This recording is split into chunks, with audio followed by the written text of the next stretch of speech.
Hey everybody, Mark Herman, aka LA Bengal fan on Twitter, Facebook, Instagram, YouTube, repping the Bengals for the AFC Northerners.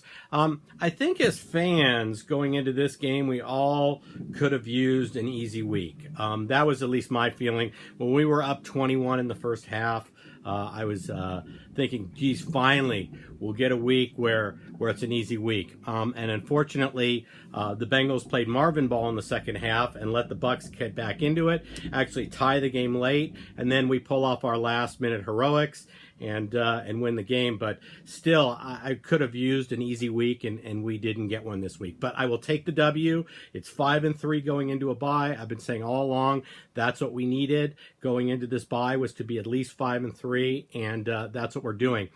Let's talk about things real quickly on the good and the bad.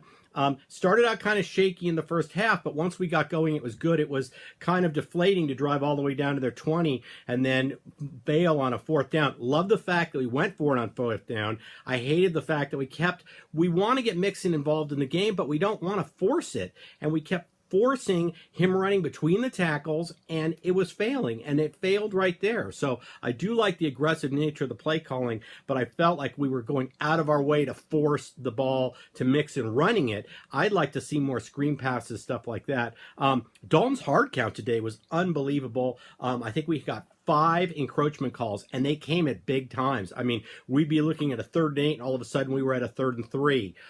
We had 5, I think it was 5 calls. One of them we didn't accept because we did complete the pass to A.J. Green, but still, that turned out to be a really big thing for us, especially in the first half. I've talked in the past about how this team on defense survived on big plays to kind of hide its inadequacies. So, I mean, we still had trouble tackling today. But we got good pressure on the quarterback without blitzing, which was a big thing. And we made big plays. We got 4 interceptions. We could have had 5, but we have 4 interceptions. One of them on Sean Williams got redemption because he got to pick Jameis Winston off later. Jesse Bates got a pick 6. I mean, these plays definitely hid a lot of the poor tackling and stuff that was going on our defense. And our defense still did struggle with tackling. So let's get to the bad. The tackling was bad.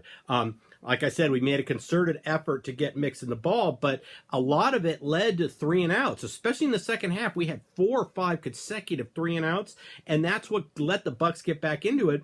And it was because we wasted a down, forcing the ball to Mixon, who's trying to run down the right side, and we all know that Redmond and Hart are not qualified to run block. So I don't know why we kept doing that. Like I said, it put us in a 2nd and 12, and we never really dug out of it. It led to 3 and outs, and I didn't like it. And then the lack of second half adjustments on offense. You cannot come out and run the same stuff you did in the first half. I know it's working, but they're going to adjust. We have to be ready to adjust. We made absolutely no adjustments in the second half on offense, and it cost us. But in the end, we got the win. That was the most important thing. We go into the bye 5-3. We're going to be facing New Orleans at home in a couple weeks, and hopefully, we're going to get a lot of our hurt guys back. So hopefully Denard's back, Vigil's back, Gio's back, Tez is back. And Price has now been out of a boot for a couple weeks. This gives him 2 more weeks. If we can get Price back on the offensive line, we can push Trey Hopkins over to the right side. We can get either Hart or Redmond out of the game. And we can, hopefully we'll see more effective offensive line, both in pass protection and in running. So we've got a lot to be hopeful for in the next couple weeks when we come back. This bye couldn't have come at a better time given just how beat up we are. We had 11 guys not practice on Wednesday. We had 7 of them be out today. In my preview video, I talked about I didn't know how many of these guys, if we had 9 or 10 guys out, we were going to be in trouble. Fortunately, it was only 7, but we definitely missed Vigil. We missed Tez. We missed Denard.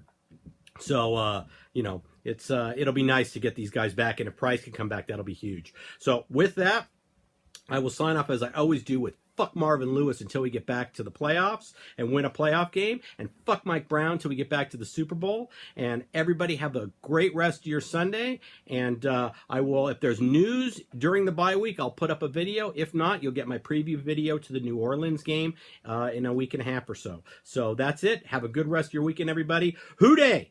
5-3. Take care.